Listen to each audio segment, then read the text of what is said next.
So, Louise, Peter, Jonathan, did I tell you about my bird feed balls? No, you didn't. My bird feed balls, yes, these are balls that I make for the birds in winter. I take coconut oil or unfried fat, and then I put bird feed in it, like sunflower seeds or pieces of peanut. And then I melt them, and then I dry them again, and I hang them up from string in my yard, and then the birds are fed all winter. It sounds like you had a lot of time on your hands. But here we are again, back at work, trying to talk about our new, upcoming Season 10 Agency Live podcast season. How cool is that? Drum roll. Drum roll. All about pricing power. So let's dive into what we're exactly going to do this season. Perhaps, Louise, perhaps you can quickly give the elevator pitch as to why we're specifically picking the pricing power topic. Well, I think it's something that's come up quite often in previous seasons, and it's time to just bring this together in one topic because it's obvious that agencies are under a lot of pressure. There's AI putting pressure on prices. There's procurement debating on prices. There's clients in-housing the stuff that agencies used to do for them externally.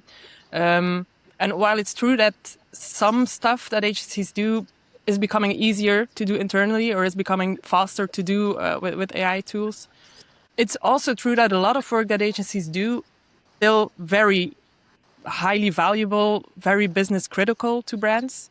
But the problem is that this work, although it is valuable, doesn't necessarily lead to a fair price.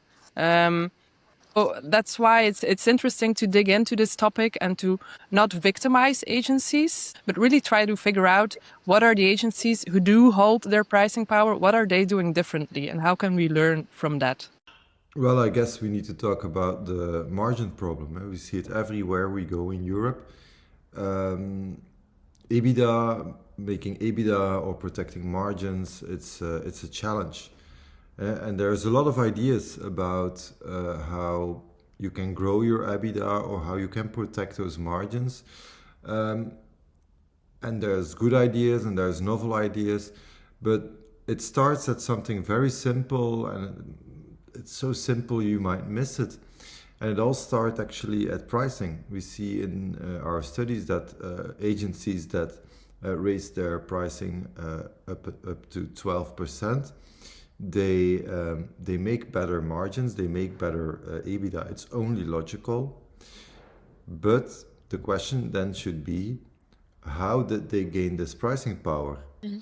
Yeah, and it all comes back to the value that we bring as agencies. That goes all the way back to the episode we had with Michael Farm about value-based pricing and performance-based pricing. I think it's time to move beyond that and really look at how can we make this work? How can we bring the value and make sure that we get paid for it? Indeed. We hear it everywhere. We hear it in conversations. We hear it in Holland, in Belgium, and on the German market. Pricing has historically been difficult for agencies, especially in this context. Let's dive deep into it and try to find actual solutions with the smart guests we have lined up. But perhaps we're also going local in the upcoming season. There might be one or two specifically German topics. Jonathan, do you have anything to add about that?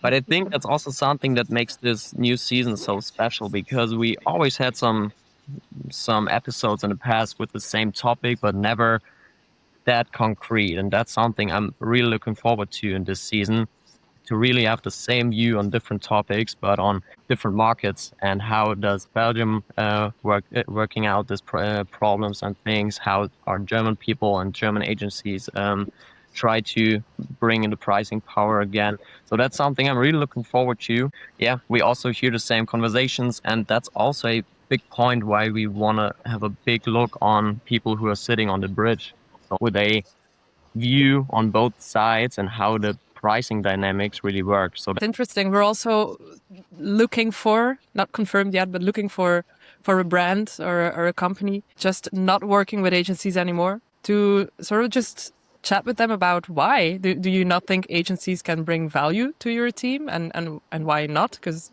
that could also be a great starting point for agencies to define their value. Dear listeners, if you are or know a brand that does not use agencies, let us know and we will call you.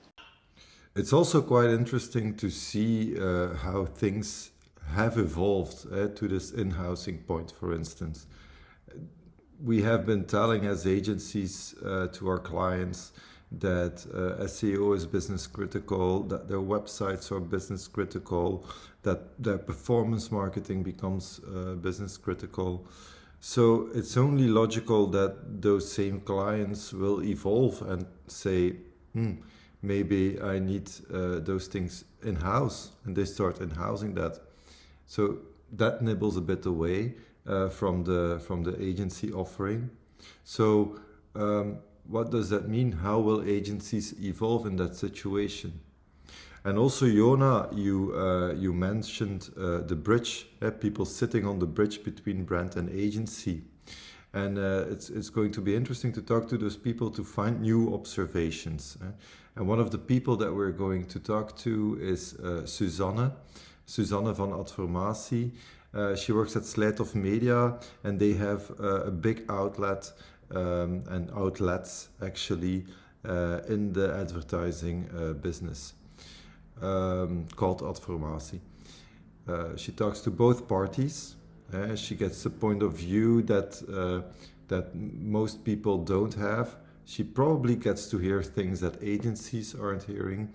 So that's definitely why we want to talk to her this season as well. And of course, we're not just doing a podcast. We do many different things in agency life. And we're going to lay the bridge between those projects as well. So Peter, what are we going to do for agencies in the upcoming months? Well, we're going to talk with a lot of agencies in the coming months. We're doing a bit of a tour with the new benchmark results. We're also writing a new specific benchmark report on niche agencies versus full service agencies. And with those results, we're going to Rotterdam and Berlin in March. We're going to Hamburg and Munich in May. We're going to Düsseldorf in June. And that's just a part of it. We're going to see a lot of agencies, talk to them, use those reports to provoke some thoughts, to provoke some ideas, the ideas we heard from people on the bridge. So that will definitely give us a lot of interesting leads to continue our search for this boosting of the pricing power. And then, in September, we'll all wrap it up in an amazing next magazine, magazine 5 for Agency Life. Of course, the Agency Life magazine, the beautiful piece of print media that always collects the most important topics and stories from a previous podcast season. If you haven't ordered the beautifully written and even more beautifully designed magazine 4, dear listener, then what the hell are you waiting for? Check the show notes or go to our website and get the beautiful magazine delivered to your doorstep. Okay, so our next episode should be dropping in 2 weeks. We should probably start prepping and calling people, right, Louise? Yeah, let's go for it. Okay. Thank you, dear listeners and viewers, for tuning in. Thank you, Peter and Jonathan. You also have a lot of work to do, so get cracked. Yes, busy. Busy. Right. You will see and hear us in 2 weeks. If you haven't subscribed to the newsletter, then please do so immediately at agencylife.nl, agencylife.be, or teamleader.de. Yes, indeed. See you in 2 weeks. Bye-bye. See you in 2 weeks. See you. Bye. Agency Life Season 10 is supported by Teamleader Orbit. This season looks at how agencies regain pricing power by making clearer choices about the work they do, the role they play, and the position that they claim. Teamleader Orbit helps agencies run their operations with that same clarity. Find out more at teamleader.eu/orbit and book your free assessment today.